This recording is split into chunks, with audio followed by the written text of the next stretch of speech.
To start off with, Ashe's Bladestorm changes mean that his clones will now run around in Bladestorm by themselves, leaving the player free to run around.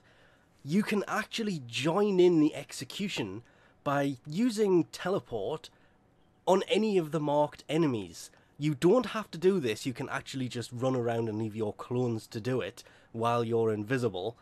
And it does say that these are subject to change, but to be fair, just looking at this, you will be able to watch them, all your clones going around doing this, or your single clone as it looks like from this.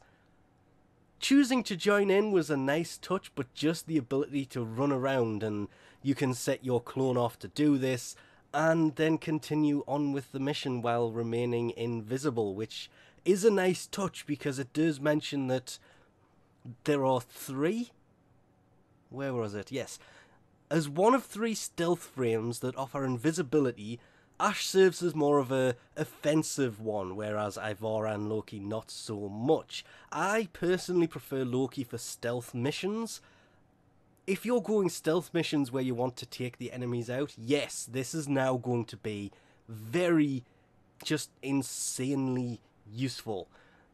More so because while he's actually running around doing this and you still have the control of the frame, you could set your clone off to do this and continue running through the mission until Bladestorm comes to an end. Atlas, his Petrify can now be used on Tectonics, which is basically the wall. By doing it on that, you can actually increase the amount of damage that these things will do.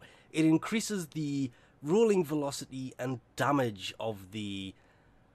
I'm trying to remember the exact name, those things, the bulwarks? Basically your rock wall.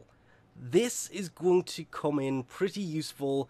I just kind of wish, as well as the rolling velocity and the damage it does after using Petrify on it, it would also increase the range that the wall actually goes, because that would be very useful. But at the same time, yeah, you don't really need it to go that far anyway. Increasing or having the ability to increase its damage and its rolling velocity is still a pretty useful change. Then there is everything else that coincides with Petrify. Rumble is a new mechanic, comes from killing petrified enemies, and they will create rubble that Atlas can collect that will restore his health, and if he's at max health will temporarily increase his armor, as well as Landslide will deal bonus damage to petrified enemies, and Rumblers, the people that he summons, creates an AoE around Atlas that will petrify any enemy that comes too close, and the Rumblers will actually also create rubble that he can then pick up. Actually, all in all, the changes to him, the ability to top up his health and Petrify being way more useful than it was before. Again, Atlas's changes look like they're going to be quite useful. Banshee is more of an augment change. Resonating Quake, once cast, will place a Quake that does not need channeling to maintain it, meaning that Banshee will be free to move around for a short duration. And it's gonna, as weird as it sounds, it has double the range of a regular sound Quake, meaning Resonating Quake is going to be a lot more useful, but does more damage near the centre, so further out it is, the less damage it's going to do.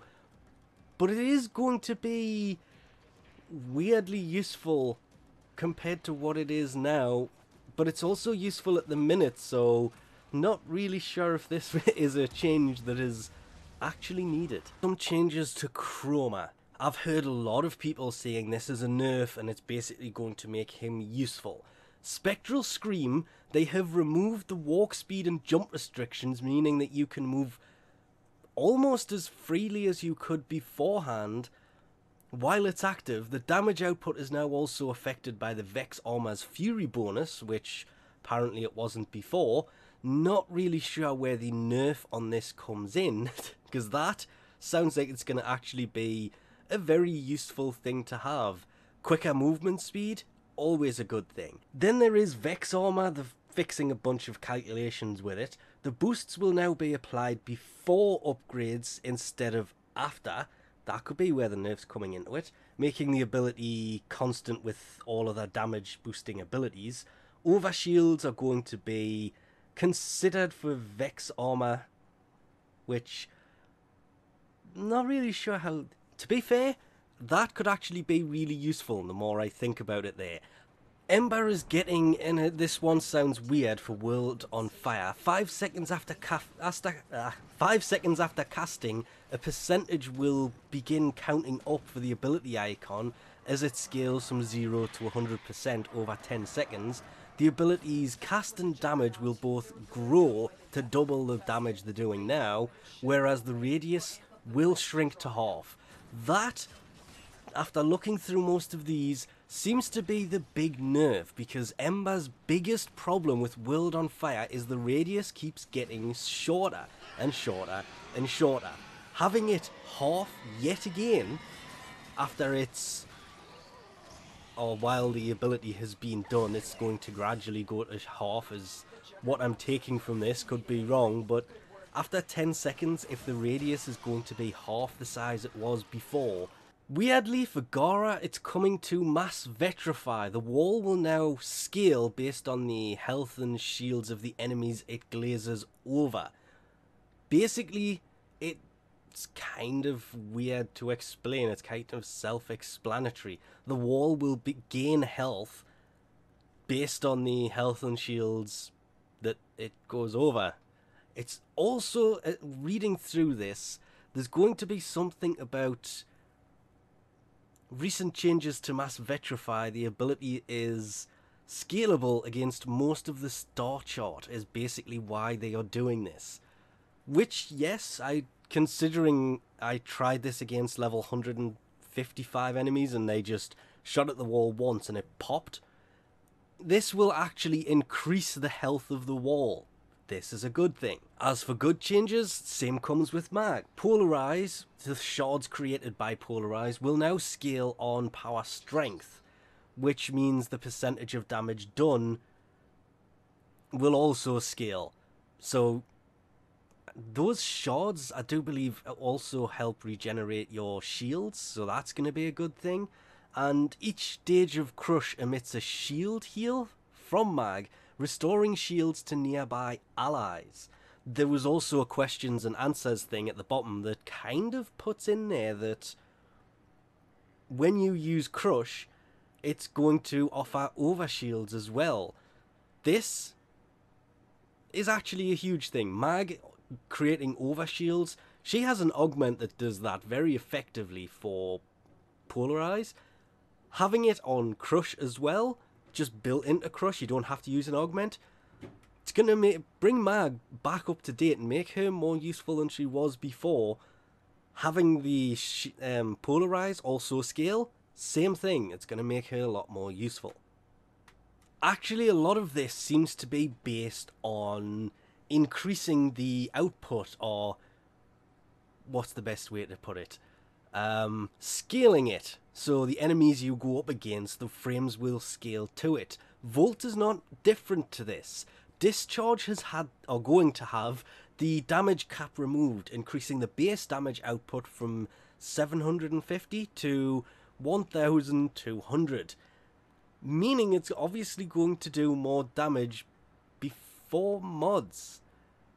Meaning that, well, is going to be a lot more useful since his rework in 2016 that did make him a lot more useful and a little bit better. Well, now he's going to be a lot better, and that's the whole point of all of these changes.